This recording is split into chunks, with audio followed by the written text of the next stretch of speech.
എല്ലാവർക്കും പുതിയൊരു വീഡിയോയിലേക്ക് സ്വാഗതം. ഇന്ന് നല്ലൊരു മീൻ കറിൻ്റെ റെസിപ്പി ആയിട്ടാണ് വന്നിട്ടുള്ളത്. മീൻ കറി ഇഷ്ടപ്പെടുന്ന എല്ലാവർക്കും ഈ ഒരു റെസിപ്പി എന്തായാലും ഇഷ്ടപ്പെടും. ഇതൊരു നല്ലൊരു മുളക് കറിയാണ് ഞാനിന്ന് തയ്യാറാക്കിയെടുക്കാൻ പോകുന്നുള്ളത്.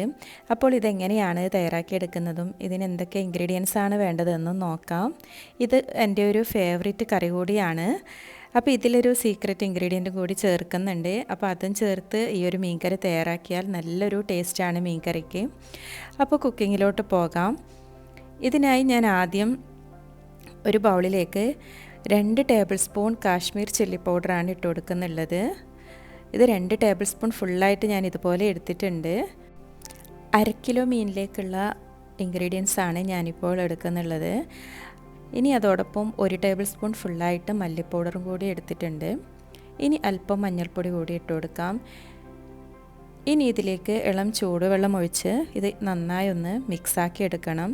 ഇങ്ങനെ ചെയ്തെടുക്കുന്നത് നമുക്ക് കറി നല്ലൊരു തിക്നെസ്സും ഗ്രേവിയൊക്കെ ആയി കിട്ടാൻ വേണ്ടിയിട്ടാണ് ഇതുപോലെ ഇങ്ങനെ ഒരു പേസ്റ്റാക്കി എടുക്കുന്നുള്ളത്.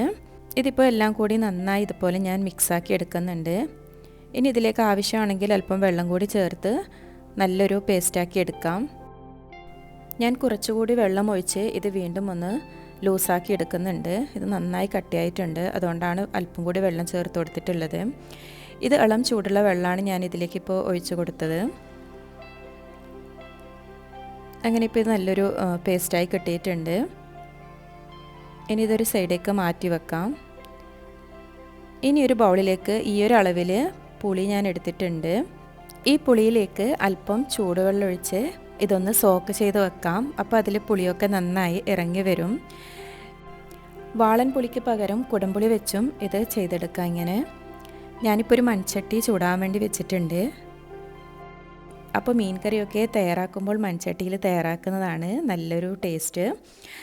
അങ്ങനെ ഇപ്പോൾ ചട്ടി ചൂടായി അതിലേക്ക് ഞാൻ അല്പം വെളിച്ചെണ്ണ ഒഴിച്ച് ഇഞ്ചിയും വെളുത്തുള്ളിയും ചെറുതായി ഒന്ന് ചതച്ചെടുത്തതും കൂടി ഇതിലേക്കിട്ട് നല്ലോണം മൂപ്പിച്ചെടുക്കുന്നുണ്ട്. ഇനി 2 പച്ചമുളക് കട്ട് ചെയ്തതും കൂടി ചേർത്ത് കൊടുക്കുന്നുണ്ട്.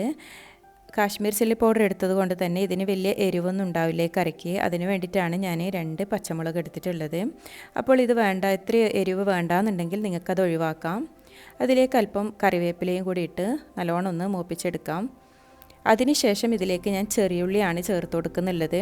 ഒരു 15 ചെറിയുള്ളി ഇതുപോലെ ചെറുതായി കട്ട് ചെയ്ത് അതും ഇതിലിട്ട് നല്ലോണം ഒന്ന് മൂപ്പിച്ചെടുക്കാം.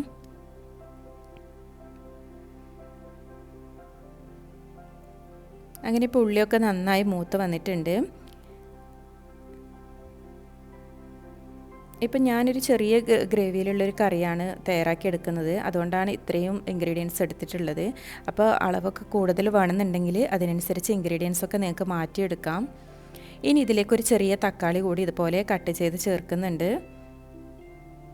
തക്കാളി വേണമെങ്കിൽ ഈ സമയം അരച്ചെടുത്ത് അതിൻ്റെ പേസ്റ്റാക്കി ഇതിലേക്ക് ചേർത്ത് കൊടുത്ത് ഇതുപോലെ ഒന്ന് മിക്സാക്കി എടുക്കാം.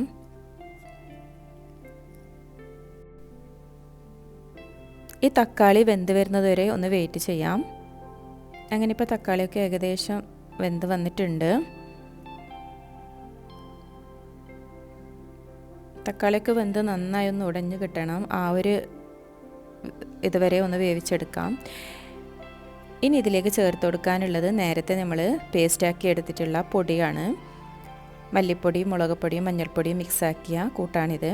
അപ്പോൾ ഇതിലേക്ക് ഒഴിച്ച് നല്ലോണം ഒന്ന് അതിൻ്റെ ഒരു പച്ചമണം മാറുന്നത് വരെ ഇതുപോലെ ഒന്ന് മിക്സാക്കി എടുക്കാം. ഇനി ഇതിലേക്ക് അല്പം വെള്ളം അതേ പാത്രത്തിൽ ഒഴിച്ച് ഞാൻ ഇതിലേക്ക് ഒഴിച്ചു കൊടുക്കുന്നുണ്ട്. ഞാനിപ്പോൾ ഇത്രയും വെള്ളം മാത്രമേ ഇതിൽ ഒഴിച്ചു കൊടുക്കുന്നുള്ളൂ. ഇതല്പം കുറുകിയ ചാറോട് കൂടിയിട്ടുള്ള ഒരു കറിയാണ് ഞാനിന്ന് തയ്യാറാക്കി എടുക്കുന്നുള്ളത്. അപ്പോൾ നിങ്ങൾക്ക് എങ്ങനെയാണോ വേണ്ടത് അതിനനുസരിച്ച് വെള്ളമൊക്കെ ചേർത്ത് കൊടുക്കാം. ഇനി നേരത്തെ സോക്ക് ചെയ്ത പുളിയൊന്ന് പിഴിഞ്ഞ് അതിൻ്റെ വെള്ളം മാത്രം ഇതിലേക്ക് ഒഴിച്ചു കൊടുക്കാം. ഇനി ഇത് നന്നായി ഒന്ന് തിളക്കുന്നത് വരെ ഇതുപോലെ ഒന്ന് ഇളക്കിയെടുക്കാം.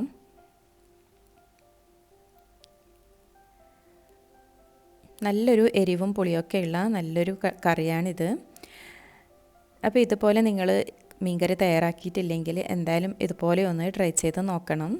നല്ലൊരു ടേസ്റ്റി ആയിട്ടുള്ളൊരു മീൻ മുളക് കറിയാണ്. ഇനി ഇതിലേക്ക് ആവശ്യത്തിനുള്ള ഉപ്പും കൂടി ഇട്ട് കൊടുക്കാം. ഇതിന് ശേഷം ഇതൊരു 3 മിനിറ്റ് അടച്ച് വെച്ച് നന്നായി ഒന്ന് തിളപ്പിച്ചെടുക്കാം. അപ്പോഴേ ആ കറീൻ്റെ നല്ലൊരു പച്ചമണമൊക്കെ മാറി അത് നന്നായി വരുള്ളൂ. അങ്ങനെ നമ്മുടെ കറി നല്ലോണം തിളച്ച് വന്നിട്ടുണ്ട്. ഇനി ഇതിലേക്ക് മീനാണ് ഇട്ട് കൊടുക്കാനുള്ളത്. അപ്പോൾ ഞാനിതിലേക്ക് അയില മീനാണ് ഇട്ട് കൊടുക്കുന്നുള്ളത്. 1/2 കിലോ മീനാണ് ഞാൻ എടുത്തിട്ടുള്ളത്. അപ്പോൾ ഇതുപോലത്തെ ഏത് മീൻ വെച്ച് ഈ ഒരു രീതിയിൽ കറി തയ്യാറാക്കിയെടുക്കാം. മുളക് കറിക്കൊക്കെ അയിലയും മത്തിയൊക്കെയാണ് നല്ല ടേസ്റ്റ് ആയിട്ടുള്ളത് മുളക് കറി ഉണ്ടാക്കുമ്പോൾ. അതുകൊണ്ട് ഞാനിപ്പോൾ അയില മീനാണ് എടുത്തിട്ടുള്ളത്.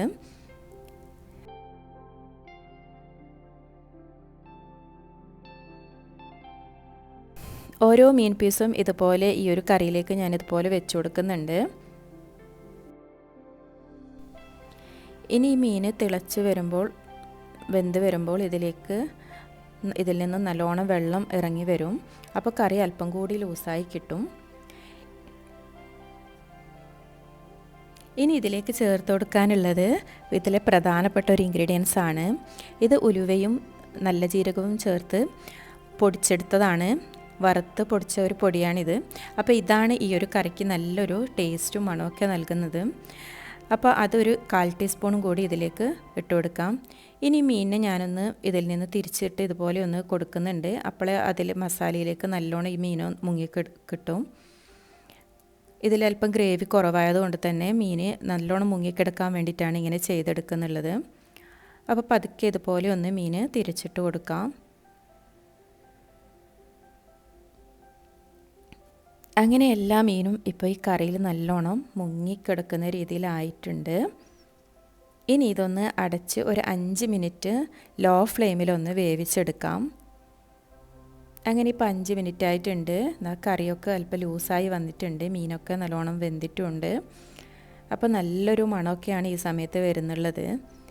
അങ്ങനെ നമ്മുടെ നല്ലൊരു അടിപൊളി മീൻ മുളക് കറി റെഡിയായി.